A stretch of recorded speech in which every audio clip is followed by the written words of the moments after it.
Baik Bapak, Ibu, undangan dan hadirin yang berbahagia. Selanjutnya mari kita persilakan Deputi Bidang Koordinasi Peningkatan Kualitas Pendidikan dan Moderasi Beragama, Kementerian Koordinator Bidang Pembangunan Manusia dan Kebudayaan yang kami hormati, Bapak Profesor Warsito SSI PhD untuk berkenan memberikan sambutan di atas panggung.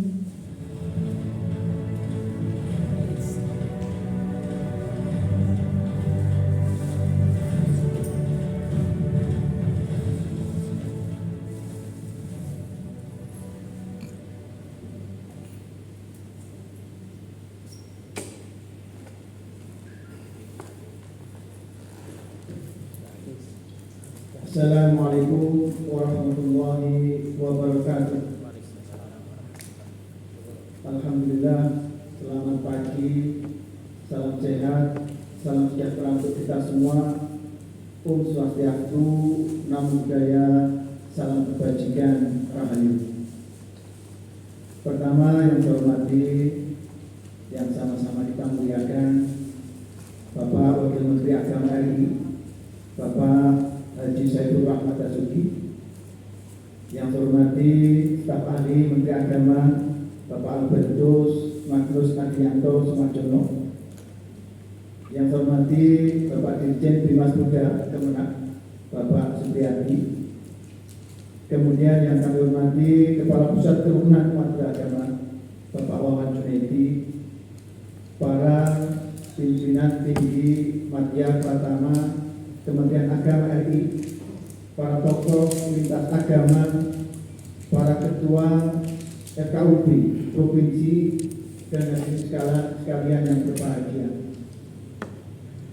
Mohon izin Bapak Wamen, saya diminta untuk memberikan sambutan lebih dulu ini.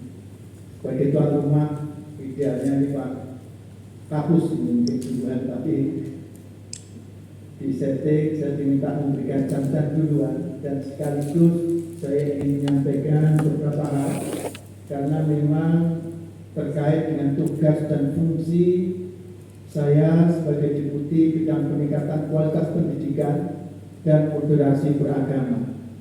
Oleh karena itu tentu saya mengajak diri kita semua untuk tidak henti-hentinya kita bersyukur kepada Tuhan Yang Maha Esa, bahwasanya kita semua dapat hadir dalam kegiatan pagi hari ini untuk sama-sama membahas strategi untuk memperkuat sinergitas antar kementerian dan lembaga, forum komunikasi, forum kerukunan umat beragama, dan ormas keagamaan dalam tentunya merawat kerukunan umat beragama di Indonesia. Sebagaimana kita ketahui bersama, kita ikuti lagu Mas Kemenang, kemudian juga tadi lagu Mas Kerukunan Umat Beragama, kemudian juga barusan kita ikuti doa masing-masing oleh tokoh pimpinan umat beragama. Sejatinya sudah paripurna, tidak diragukan lagi bahwa sudah menjadi fitrahnya perbedaan ini adalah takdir Tuhan yang dianugerahkan kepada kita bangsa Indonesia ini. Oleh karena itu kita patut syukuri bersama para pendiri bangsa kita ini memiliki visioner yang jauh ke depan, sehingga bagaimana menyatukan keberagaman bangsa kita ini, budaya, suku bangsa, kepercayaan, dan tentunya keyakinan beragama, yang tentunya juga bahasa daerah dan seterusnya. Inilah kebahagiaan kita semua sebagai bangsa Indonesia. Saya masih ingat ketika saya bertugas di Eropa, saya sering mendapatkan undangan dari organisasi internasional, bahkan di talk show, di event-event nasional saat itu di Eropa, diminta saya menceritakan bagaimana bangsa Indonesia ini kok bisa hidup rukun dengan kemudian berbagai keyakinan, berbagai budaya, dan seterusnya. Kata dasar yang saya sampaikan adalah bahwa bangsa Indonesia ini sejak lahir ke dunia sudah ditakdirkan berbeda. Maka perbedaan bagian dari budaya, yang tumbuh di negara kita, di bangsa Indonesia. Itulah yang saya sampaikan. Sehingga ekstrimnya, tanpa peraturan, tanpa regulasi, karena memang sudah menjadi budaya perbedaan. Kita lahir sebagai bangsa yang berbeda-beda, baik suku bangsa maupun agama, maka di situ fondasi kekuatan, kerukunan umat beragama di Indonesia.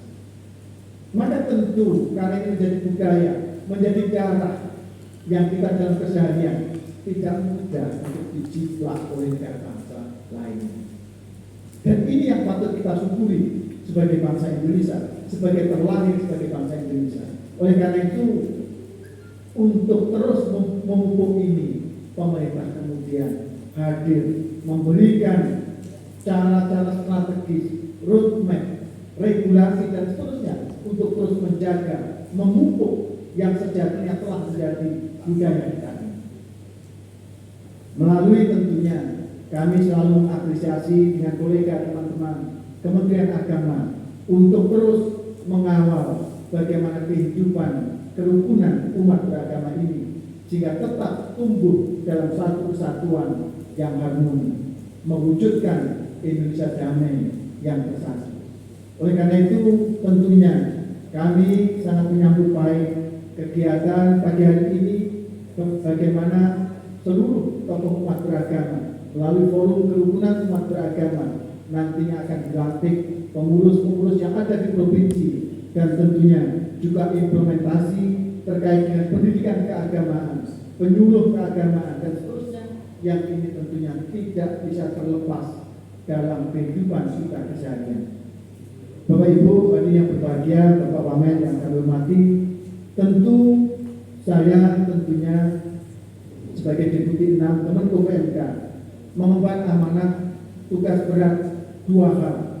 Secara khusus sesuai dengan amanah yang terbaru Perpres terkait dengan penguatan moderasi beragama. Saya juga didapuk untuk bagaimana mengkoordinasikan implementasi kerukunan umat beragama di seluruh kementerian atau lembaga, implementasi dari moderasi beragama ini di seluruh kementerian dan lembaga yang harus selalu tumbuh.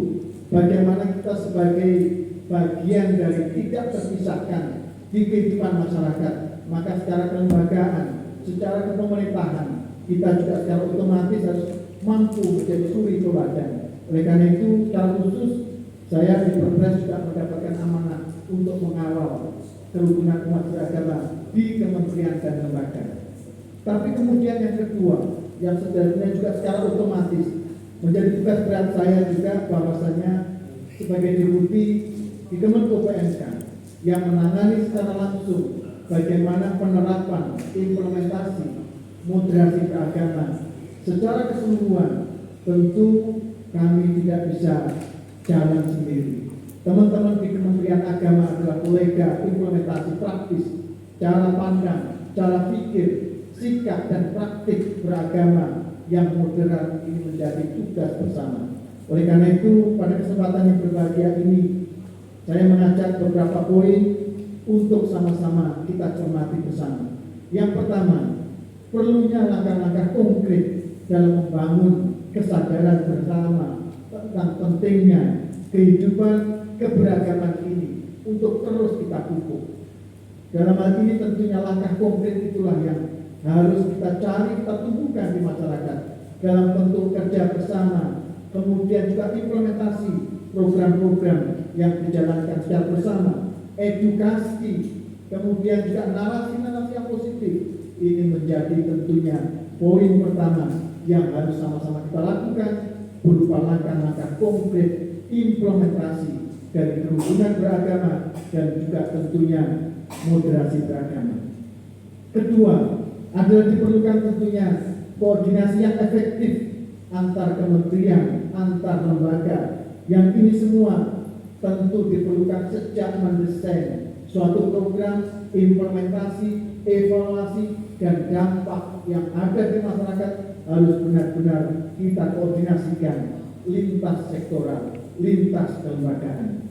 Dan kemudian yang ketiga adalah sinergitas di dalam membentuk forum-forum dialog forum-forum yang terbuka dengan hati, dengan narasi-narasi yang positif, sehingga terjadi kesepahaman, kemudian juga edukasi, baik dalam konteks antar agama dan juga tentunya budaya.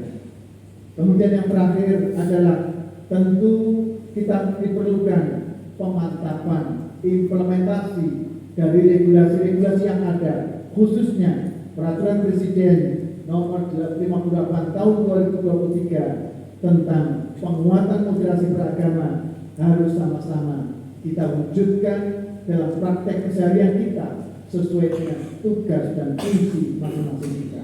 Oleh karena itu, melalui Forum Kerukunan Umat Beragama FKUB dan Ormas Keagamaan ini memiliki peran yang sangat penting dan fundamental untuk selalu meningkatkan kerukunan umat beragama di Indonesia.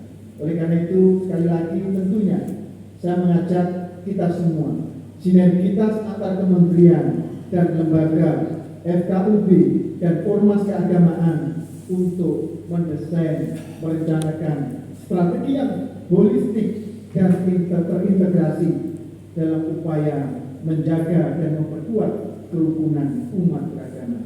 Oleh karena itu, pada kesempatan yang berbahagia ini, saya mengajak kita semua untuk berkomitmen dan bekerja keras untuk mewujudkan warisan dari pendiri bangsa kita ini untuk terjadinya kerukunan yang selalu kita tingkatkan dari hari ke hari, tidak sekedar wacana, tapi benar-benar dirasakan kenyamanannya dalam kehidupan keseharian di bangsa kita ini.